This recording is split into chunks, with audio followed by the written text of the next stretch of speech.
at. All right, we're about 12:30, so we can definitely get started. I'm Leslie Hammond. I work for the Home Care Alliance of Massachusetts, and we have Jennifer Lee and Jane Panton on the line. I think you're the only two presenters, I believe.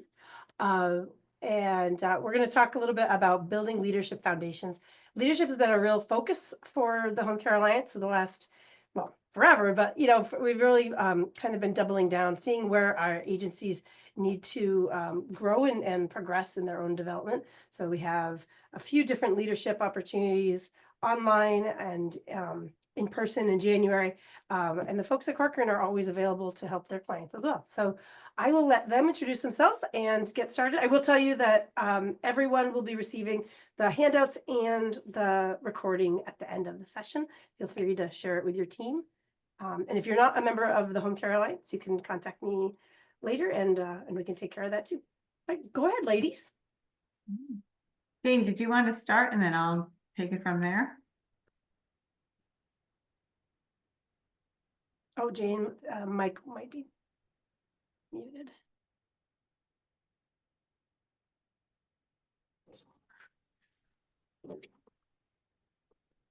Okay, hi everyone. I'm Jane Panton from Corcoran, Managing Consultant. I'm happy to be collaborating with the Home Care Alliance of Massachusetts to be able to share our expertise. We've all been in your shoes here at Corcoran. We've been prior owners or executives, and we know the challenges you face. And so we're proud to have Jennifer Lee presenting her expertise today. And I hope that you all get something out of it. And so with that, I'm going to introduce Jennifer Lee. And thank you all for having me. I'm really happy to be here. I have sat in your seats, have had my lunch during an educational session, so please feel free to do that. There's a formal introduction in the slides, but it's a lot of words just to say that I've worked in home health for about 18 years and have such a passion for it. And early in my leadership management type career, I realized we didn't have a farm team with our organization. I come from the field, but the clinical manager turnover was so intense. And I thought, why aren't we, getting people ready to take over these roles? And luckily, I had a mentor who grabbed me by the hand and off we went. And I've had the opportunity to work with a lot of great people over the years. Today, we're going to talk about defining leadership for your organization, recognizing leadership potential, how to provide opportunities for that growth, and some final tips and takeaways. If at any point you have any questions, you're going to use the hand raising function. I will try to make sure that I'm watching out for that, and maybe Jane and Leslie keep an eye out as well. Again, lots of words. I'm a physical therapist by trade. My most recent role was interim executive director and president for 2 years. I was in that role, and now I have joined the ranks of Corcoran, and I'm really trying to take everything that I've learned over these years and share it with others who have the same passion for home health that I do. So one of the things that, we're talking about leadership here, and sometimes leadership and management can kind of be intertwined, used interchangeably, but I don't necessarily always think they're the same thing, right? Manager is a role, and leadership is more like a quality. As I was thinking about this presentation and trying to give examples of, what is a way to kind of show that differentiation? I happen to be living in a home with a 3-year-old. So I've often said she has leadership tendencies because I kind of have a philosophical thing about calling little girls bossy, right? It's negative, right? So she's a leader. And as I was doing this presentation, I thought, well, maybe she's the manager. She's the one who's getting things done. She is the one who's directing. I want a snack. Very transactional in her interactions, and her mom serves as a leader to make sure that she's collaborative and providing her with direction and resources to have a long-term goal of growing up to be a great human. So I really every time I think of being bossed around by this young person, I'm thinking she's just managing the household and managing her needs. Using this example, managers are very tactile. They have to get things done. They have to help other people be motivated to do the right thing, where leaders are very people focused and how to help people to grow and talk about long-term success. And we're going to talk about these themes throughout today's conversation. So why are we talking about developing leadership? One thing I would say is if you're not thinking about developing leadership, you may find yourself without leaders. Not all leaders hold a title, right? So leadership isn't a title, it's a quality. And the more leader type people you have in your organization, the better your performance is going to be.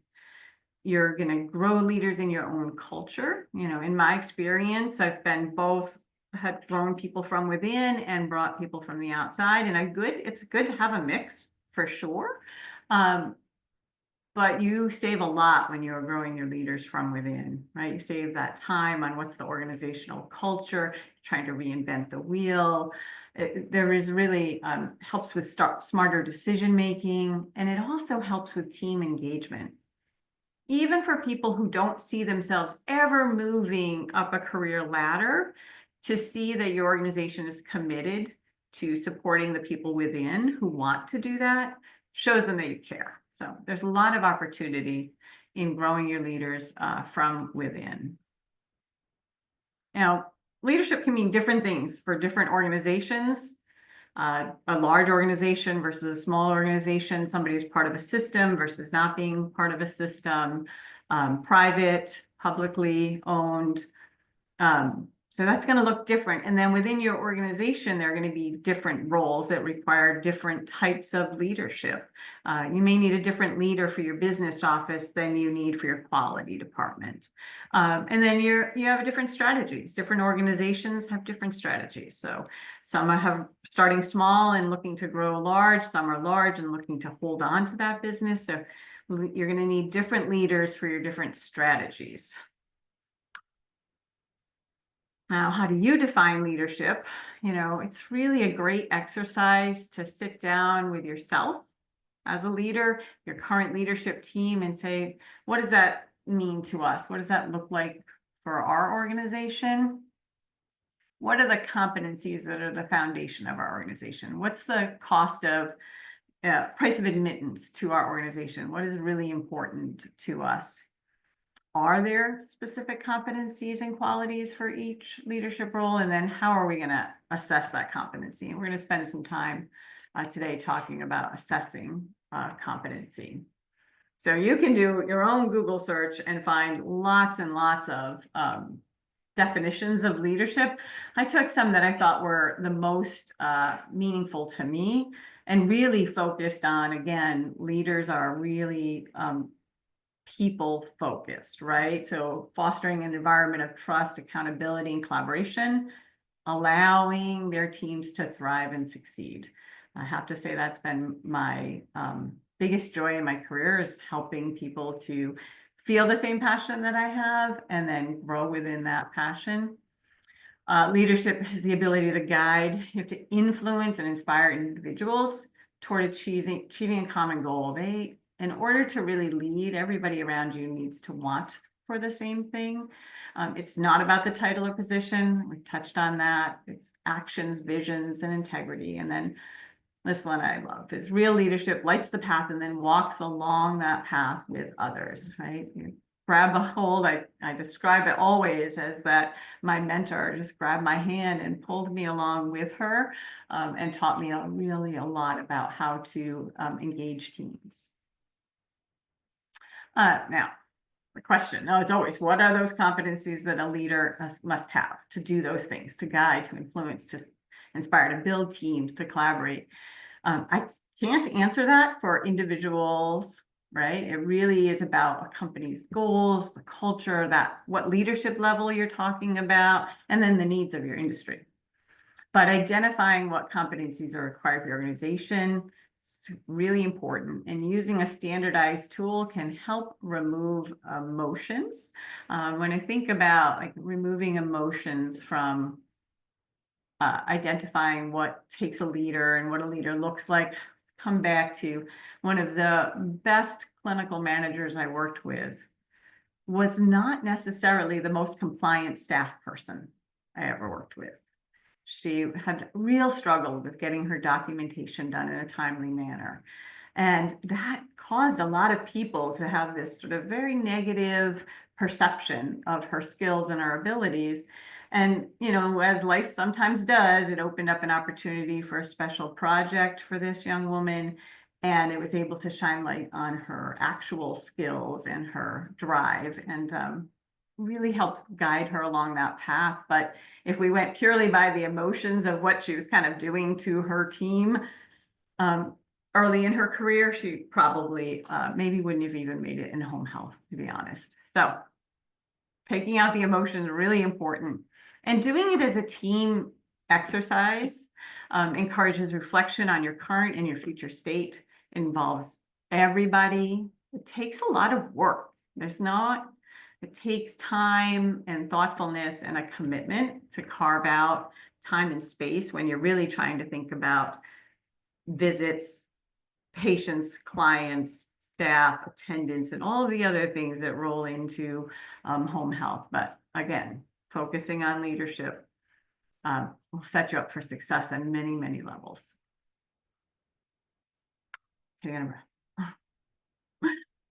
So some of the ways that you can use a standardized approach to look at competencies, I put together 3 examples. The one I'm most familiar with is the Lohminger competency model. There's also Hogan assessments, which identifies high potential employees, and 360-degree feedback, which I'm pretty sure everybody is aware of at this point. But it also, you can focus it in an emerging leader survey. So we're going to talk about each of them in a little more detail. Not to make anybody an expert in Lohminger or Hogan or 360-degree feedback, but just to give you an idea of what's out there and different ways to look at how you can identify what a leader looks like to your organization. So the Lohminger competency model is, the guidance is readily available on the internet. A lot of information out there. It doesn't require training or certification to use, although I found it to be very helpful. I did that about 10 years ago and continue to use the Lohminger competencies when working with individuals who might be wanting to move towards leadership, staff who were struggling in certain areas, and then managers who were already in place who wanted to grow. There are a variety of products to be used at cost. I took a snip of that FYI for your improvement. I can tell you that my copy of it is tabbed and marked and notes all over it, and I'm not getting paid by Lohminger. I just have used it a lot in my career. There's 67 competencies, so you certainly can't say we're going to choose all of them. There are 6 general categories that talk about business strategy, how work gets done, developing leadership, interpersonal relationships. And these competencies can be used at all levels. So you can use them for your individual contributors. You can use them for team leaders, managers, and then directors. Each of the competencies is Lohminger kind of writes it all out for you based on science. Here's a competency. This is what it looks like if somebody is strong in that competency. This is what it looks like if somebody has some weaknesses in that competency. Here are ways to develop. Here's some reading strategies. And they also will identify some things that are career stallers and give examples of how to overcome those. So when you're really, sometimes that's a performance improvement plan for an individual. The Hogan assessments require training and certification for use. These assessments require a high level of commitment, both in time and from a financial standpoint. However, they provide high-level detail of reporting, very standard, very quantitative reporting, and they identify high potentials. That should be really in quotes. That's the words they use. to help organizations build a strong pipeline. They test for talent that might otherwise be overlooked. And I think in our industry, that's often the case. Visibility of staff doesn't always translate into people who have leadership, and people who you never see in the office, who kind of keep to themselves, doesn't mean that they don't have aspirations or don't have the qualities to be leaders. So this could be a good strategy in our industry. It's intended to be used for the individual contributors, the staff level and mid-level managers who are on a succession track.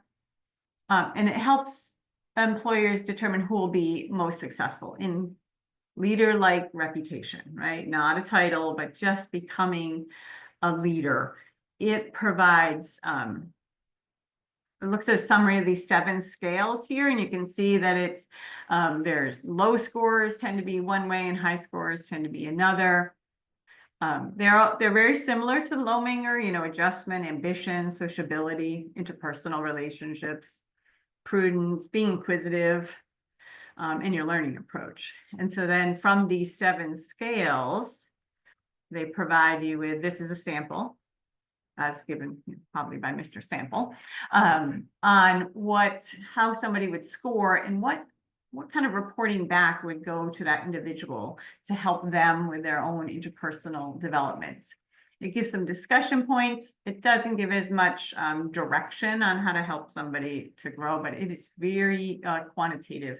And if you're trying to do this on a large scale and you need reporting generated, this could be a really great option. And then the 360-degree feedback, which I think is the one most people are familiar with, collects data from everybody that an individual has interaction with. So peers, reports, colleagues, organizational leaders. I would also add that the individual's self-assessment in a 360-degree feedback survey would be important. And it doesn't have to be super fancy, but really, how do they see themselves from a strength, from areas that they want to grow in, and some personal goals. I started doing self-assessments when I worked with an organization and we were acquiring another organization and bringing on a whole staff of clinicians, mostly rehab clinicians that I had never met before and didn't know anything about them. So the fastest way to get to know them was to have them tell me about themselves and what their goals were. At the same time, I was doing performance evaluations with staff who had been in their role for 15 or 20 years, and I was on my 5th evaluation, and I was really thinking we were getting stale and there wasn't a lot of value added to the staff. So started having them do their own self-assessments and talk about their goals for the year. And by hearing their goals, I learned a lot about them, right? And I learned what was important to them, and it allowed me to then ask them questions about their goals. And of all the time I've done it, the one that I stick out is somebody wanted to keep their car clean. And so I could ask them every time I saw them, how are things going with the car clean? Did you get the little organizer you were going to get?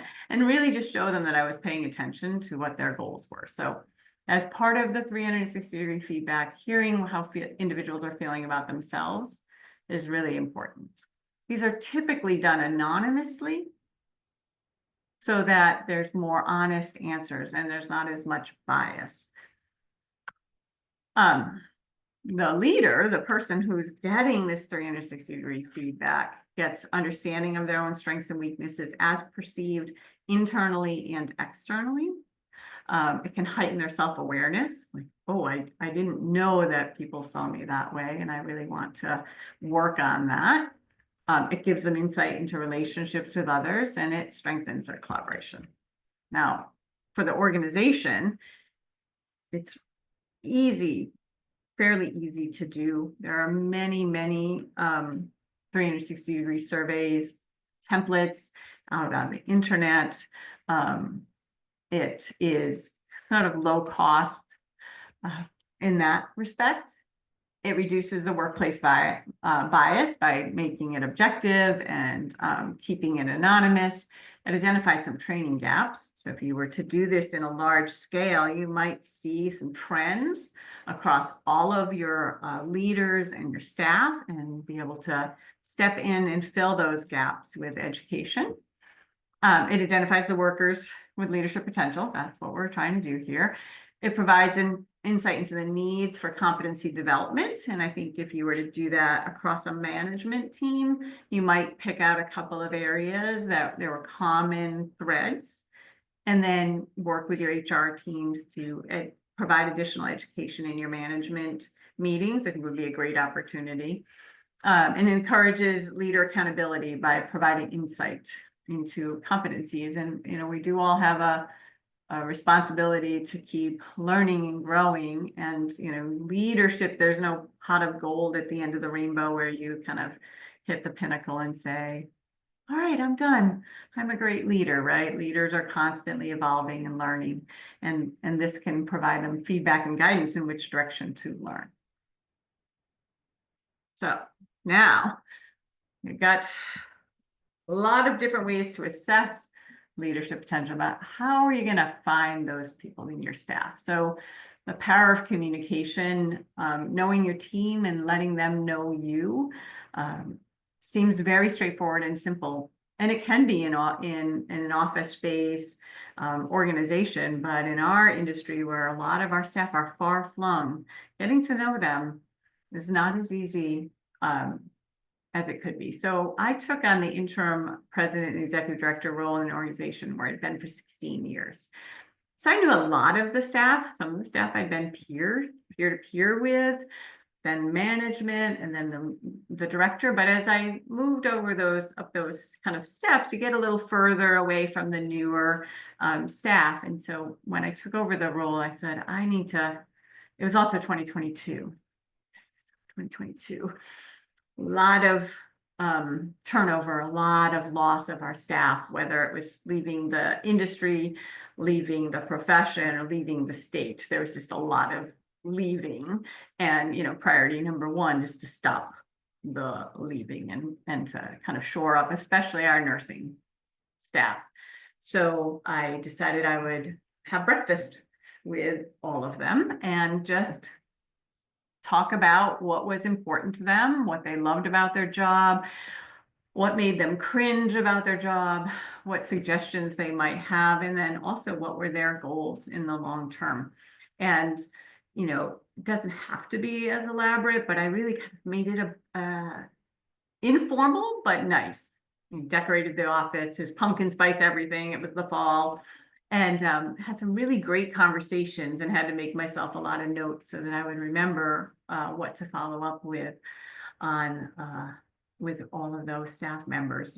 I focused primarily on nurses. That was where the greatest need was. It took a full 10 weeks to get through all the staff, so it wasn't a small commitment, but I feel like it made a difference. A lot of things made a difference and slowed down the turnover rate over the course of 22 into 23 and then 24. But knowing what was important to the staff helped me to kind of direct our organization and keep touching on those things. So it's just not something you have to do, just an example of something that seemed to work for us, and they got a little kick out of it. So other ways to find leaders among ourselves, keep our eyes open. The competency assessments is a good one.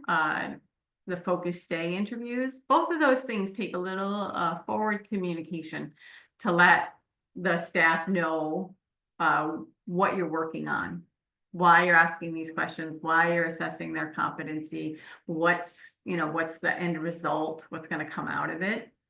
Identifying those informal leaders, go to team meetings, see who's speaking up, who is bringing forward solutions, hold town halls and identify who attends the town halls, because I'm sure if you have done this, you kind of know who your core staff who are going to come are, and then the staff that, unless you tell them it's mandatory, they're not maybe going to attend their town halls.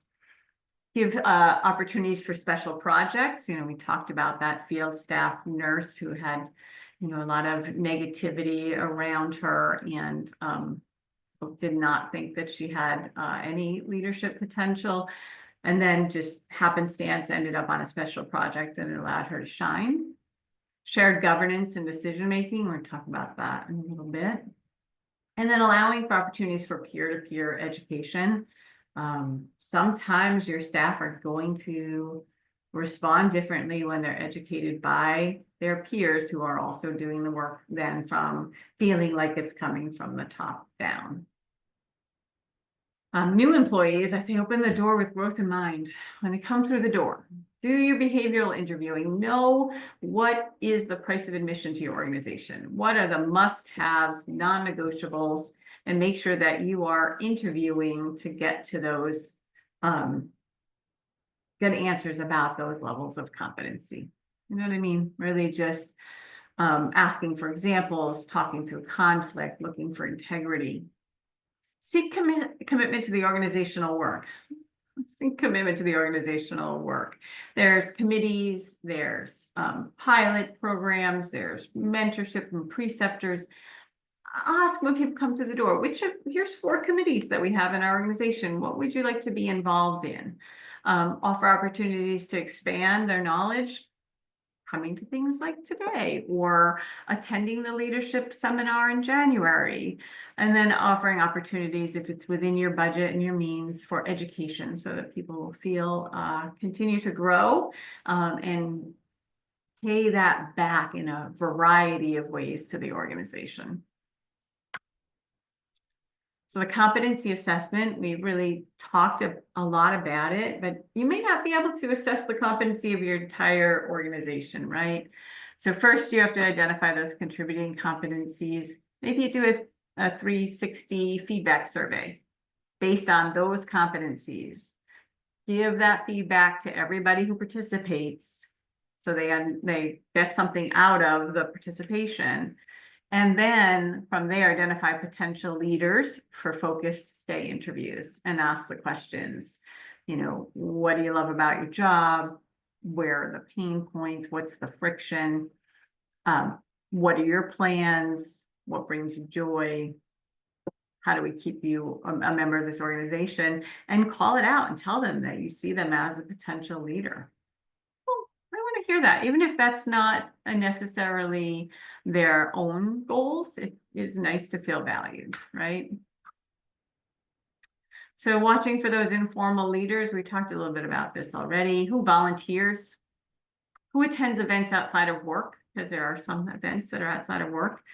Who stays after meetings and is talking with those other team members? Or if your organization has common, what we used to call the clinical area, where the staff would start their day or end their day. You know that there are certain people who are kind of holding court there every morning, and they're the cheerleaders and encouraging other people and always willing to offer how they do things, solutions, who brings forward those solutions. So I don't know what your experience with staff is, but mine is that there's a lot of people who can really identify where the problems are. And what you then want are those people who have solutions, even if they're not maybe the solution that you would choose. If you can find a piece of their solution that you can implement, you will get a lot more buy-in. And then again, who attends those town halls? Who asks questions? Who's interested in the organization as a whole?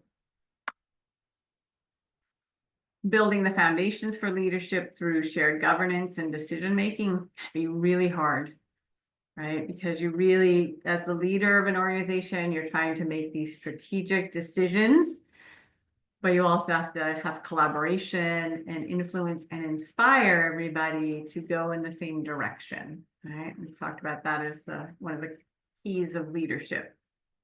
So invite your team members to join, and you may have different names for these committees, but QAPI, Professional Advisory Committee, Safety and/or Employee Engagement, Ethics, Documentation. Try to get them to be part of that decision-making early on. Invite team members to pilot changes before the implementation. I learned this lesson probably the worst possible way. Learners learn from their own mistakes. So I'm just my mantra, but we made some changes to our EMR and we let the vendors kind of guide us, and what we really should have had was the staff guiding. It's really a strong strategy for organizational change management. It helps that smaller group understand the why. It makes sure when you do it this way in a pilot that everybody, leadership, managers, and the staff understand the why of a change. The staff will really help you understand, identify the barriers to change. What's going to be the friction besides the natural human tendency to sort of resist change? And if you can talk over those concerns and those barriers in a smaller group and inspire them to see the way, then they will help you. And also you're asking them to provide the input on how to make the change, what's going to make the most sense, what's going to be the least disruptive to patient care, right? Because at the heart of this, we're talking about people who are taking care of other humans. And then let them be the educators. Peer-to-peer education can be so powerful. I strongly believe in informal leaders are willing to instruct and guide their peers and help them to be successful. It's will feel like it's slowing you down in the beginning to have this shared governance and decision making, but actually the adoption of change will go so much faster that you will reap the rewards. Now we've identified potential leaders, we've done some development with those potential leaders, and a position opens up and we're ready for that promotion. And you bring in an informal leader from your organization, you promote them into a leadership management type position. Now what are we going to do? Because they're not fully formed, right? They're probably still not quite toddler level, but they're still learning.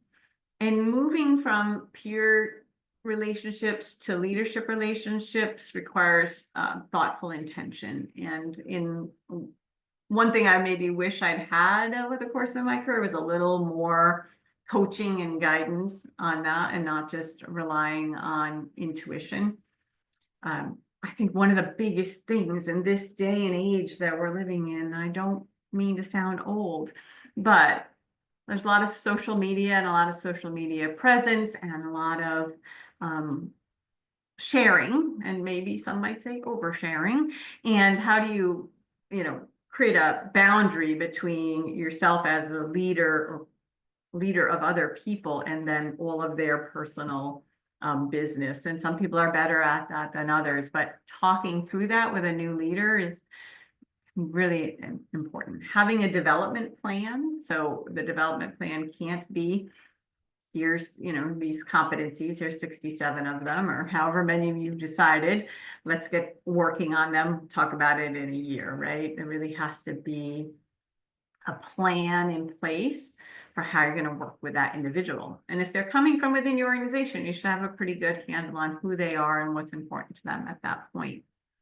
And developing that roadmap of competencies. And, there's a continuum of competencies, right? There's things that people are very, very strong and have already mastered or close to mastered.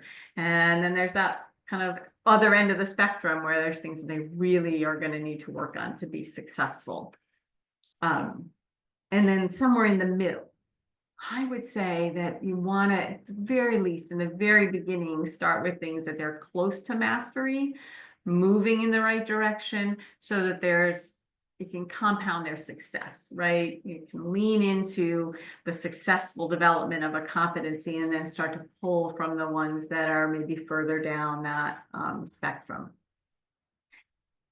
People want to be successful and they want to feel success, and kind of leaning into your team and where their strengths are, they'll help each other, right? Because a team should have strengths from very different domains in order to be successful. Provide the new leader with strategies to manage this transition, how to set those boundaries between the person who was their peer yesterday and is now their direct report, how to provide that real-time feedback so that you can provide feedback in very real time, very meaningful, so that you don't have to get to disciplinary type conversations. And honestly, in any organization that has an HR leader, you want to partner your new managers, your new leaders with human resources to help them develop those type skills.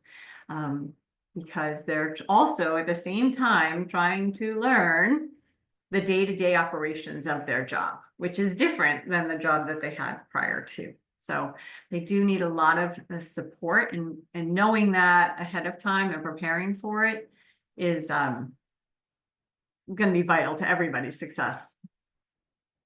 Kind of defining what you see as success for that new leader. And then lastly, I think just to kind of recap some of the things we talked about, you have to define leadership for your organization. You might want to just take that exercise and look at each level. What are the competencies or what are the qualities that somebody needs to have? Consider using a standardized approach versus intuition or visibility. Consider feedback from many sources. Know your team.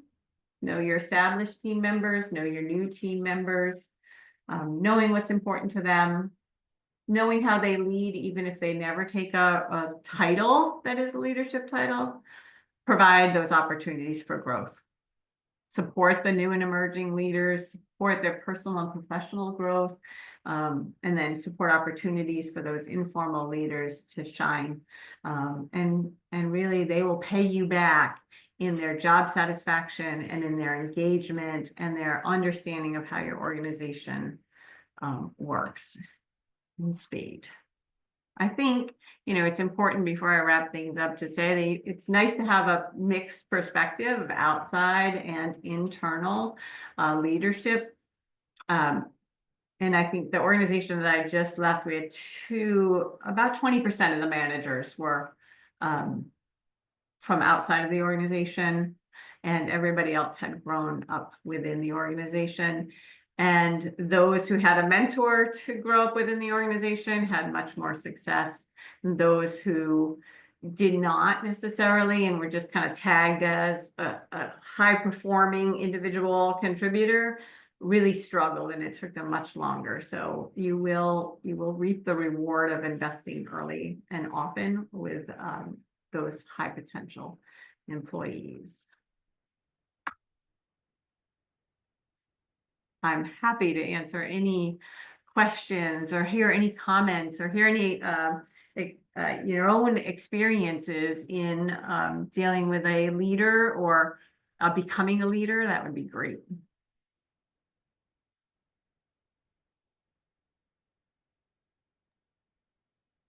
Maureen, Laura? do you have just unmute your mic, Maureen?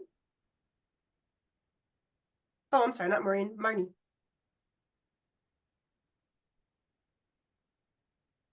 Or if your mic's not working, you could put it in the chat too.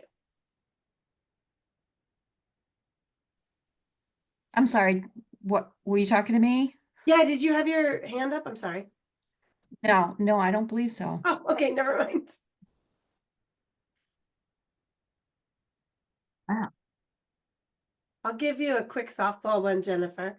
All right. Recently in our industry, we had a lot of retirement and not real clear succession planning. Mm-hmm. So if you want to talk a little bit to that, how do you train the person who you want to take over your business?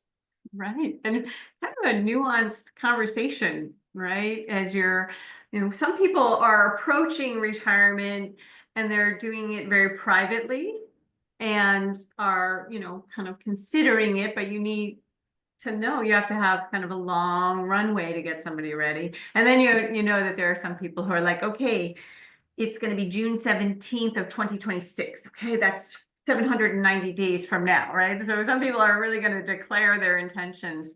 But it is, again, looking at the staff that you have in place and looking what's important and meaningful to them and where do they shine? Where are their strengths? So in the example of a quality director preparing to retire, but very ambiguous about it, just not really sure when it was going to happen. Kind of having that conversation with the management team individually about, how they felt about quality role, where were their strengths, did they, I can look from the outside and say, well, this person's very analytical, they're good at following an action plan from beginning to end, and they would make a great quality person. They can ask 5 whys, they really want to dive deep into root cause, they're very analytical. But if that person says, I really care about developing the clinical skills of my staff, and I want to be out in the field side by side with the nurses or the therapist or whoever it is, they're likely not going to be your next quality director. So you have to continuously ask your individuals at each level what interests them, where do they see themselves going, and then link them with that person who is approaching retirement to say, I think this person could learn a lot from you. And, I was part of a healthcare system, so I would also help them get resources from outside of our organization. But if you don't have the conversation, because our organization had been there for 108 years, and none of us, including me, had been there for 108 years. So inevitably there will be change. And so preparing for it, acknowledging it, speaking it out loud is really what is going to help you identify people who are interested in. And then from there, you can work with them on, there's willingness and there's ability, right? And ideally we want to find the willing and able person. But somebody who's willing without the ability, can you help train them along the way so they're prepared? That was a long answer to just ask. No, it's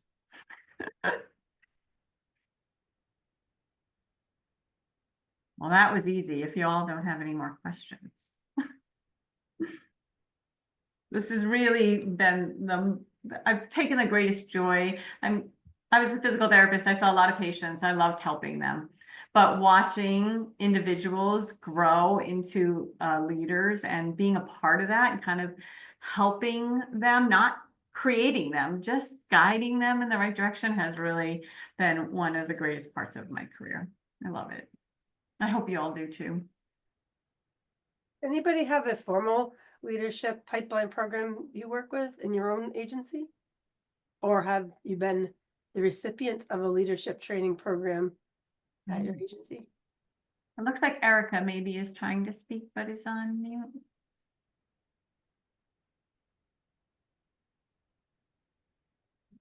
That's a link.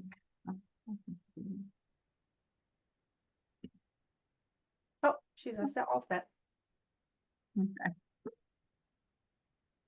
Very Darn. good. All right. Well, I do hope you folks will consider attending the Leadership Summit in Boston, January 20th and 21st. But we also have online education programs on leadership and other topics. Check out our calendar for upcoming ones. And I think Jane will probably be in touch with some follow-up information and messages. And I'll also send the link for the recording and the handouts.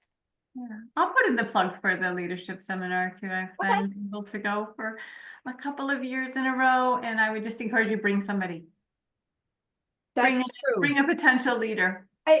I think people get more out of events, all of them, when they bring their next, right? The conversations better, they're learning more, they're more engaged and more active. They're not worried about who they're sitting with at lunch. It's a good, yeah, definitely bring a friend. Bring a friend.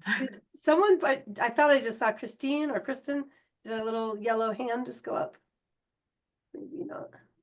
Nope, it was a clapping reaction to the clapping. conference. Oh yeah. Well, good. And for today's presentation. Thank you so much. Well, thank you, Kristen. You do come and you usually do bring your friends. That's perfect. All right. Well, we will see you guys in January. Thank you all very much. Thank you, Take care. Jennifer. Bye-bye. Okay, bye-bye.